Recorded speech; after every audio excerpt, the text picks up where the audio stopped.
Being a calm parent takes practice.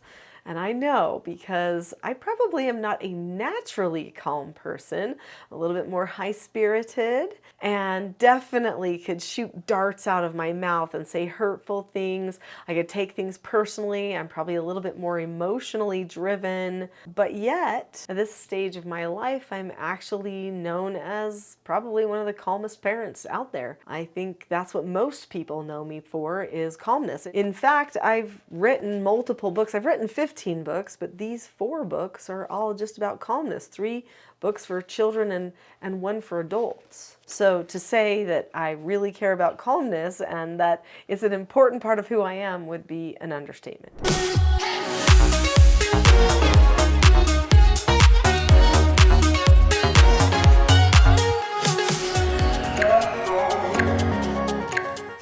Calmness is not something that's like a light switch. Even though it is a choice, it's not something that you can just turn off and turn on. In fact, calmness really is evidence of your state of being. It's who you see yourself as in the moment, and it's you living according to your principles. So your principles and your practice match each other. For many people, their principles are here, but their practice is here. And when they can't get those two to match up over time, they lower their principles. But that shouldn't be the go-to for everyone. It feels disempowering to do that. In fact, if possible, let's just raise the practice up so it matches the principles. Why don't we have practice that matches our principles nowadays? Well, because we have really embraced the idea that the emotions need to be the leader of everything. And there are a lot of just historic ways of communication that we are missing in our modern society. Pop culture is not promoting good communication and interacting. It's promoting wildness, violence, anger, aggression, emotional entitlement. It makes good movies, okay? It makes good videos to show people's emotions. It captivates people. That's what sucks you into those TikTok videos or Instagram posts, is when you see some sort of a shocking emotional something. You know that guy that's a mime at SeaWorld? He doesn't say anything with his words, but his face and his emotions show so many things that people have to watch those videos. I think I've seen too many of them because it's like on my feed all the time. That little mime guy, he's so funny. Really, truly, emotion sells. And I think that we think when we're showing all of our emotions, we're being authentic, because emotions or body language actually communicates even more than our words communicate. So what does it take to be a calm parent? Let's talk about that. Really, this entire channel is dedicated to helping you and many others around the world be a calm parent. But let's talk specifically about calmness. So calmness is the rarest quality in human life. It's the poise of a great nature in harmony with itself and its ideals. Calmness is the moral atmosphere of a life self-centered, self-reliant, and self-controlled. Calmness is singleness of purpose, absolute confidence, and conscious power, ready to be focused in an instant to meet any crisis. In 2009, when the BBC asked me if I would be on a reality TV show called The World's Strictest Parents and bring 2 troubled teens from the UK into my home to stay for 8 days, the only reason that I thought that I could do that was because I had absolute confidence. I'd done foster care training for troubled youth for many, many years. I'd raised my children. I mean, they weren't all the way raised, but I'd been raising them, and I'd been through a lot of things, and I knew that there was nothing I couldn't handle. I knew that I had a teaching self-government skill for myself and for my children that would handle any problem.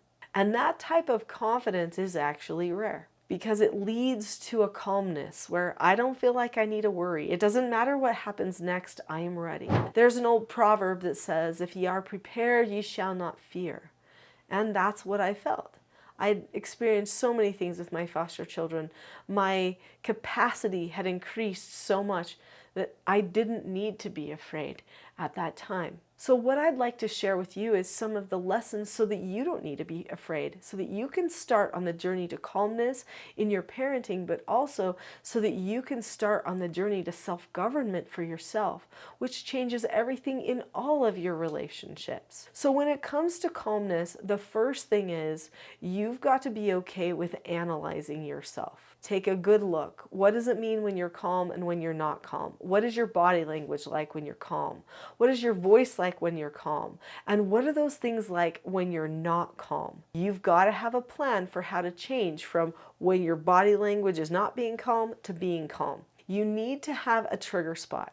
When children are little, I believe in giving them a trigger spot. I call it a calm down spot. It is not the same as a timeout because it's not a consequence at all. They only go to that spot to get calm. After that, the teaching or correction happens, and they don't even need to go there. If they get calm on the way there, they don't have to go. The point of the spot is to remind you how to be calm. Sometimes as a parent, we need to have a trigger too. Is there something we're going to tell ourselves in our head?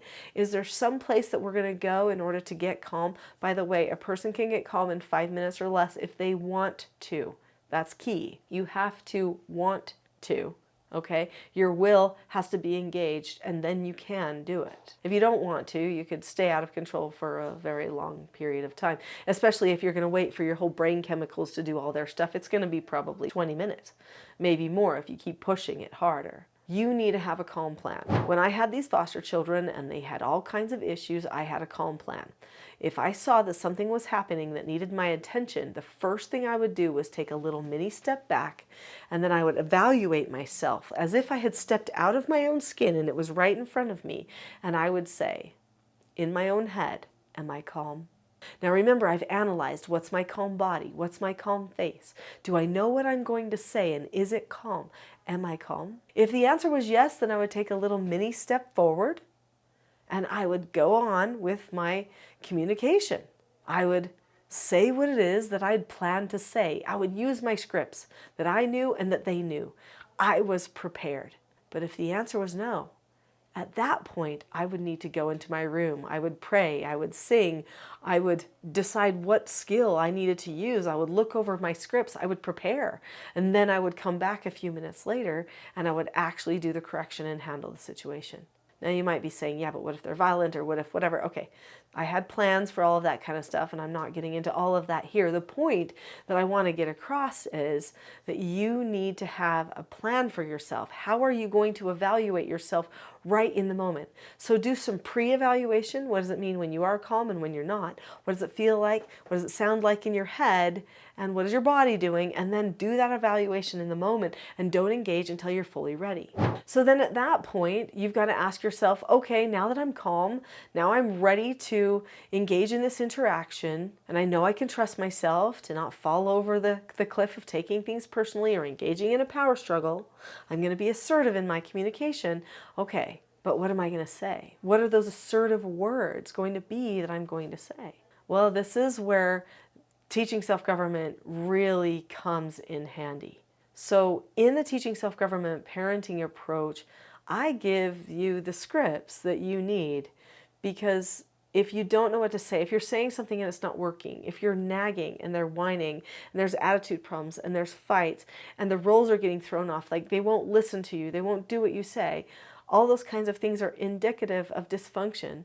If you're experiencing that kind of dysfunction in your home, you need the words and the vision to bring everybody back on track. So there are certain scripts that I created for myself when I was doing foster care. In fact, these particular scripts are evidence-based. They've been used in a lot of treatment facilities in some of the most difficult circumstances, and they really are trusted. In fact, I've seen so many families and so many young people and adults be able to find the freedom that comes on the other side of self-government just by knowing what to say. For some people, they might not have the calmness down, but if they have the words, if they know what's calm and what's not calm, and then they have the words to say, that can change everything. Now, I want to tell you what those words are, but I think it's best if we do that in a different video. So there is a video called The Not So Known Secret for Parenting Parenting Success. It's a full-length class that you can have for free on this channel that will help you understand some of the skills and principles of self-government.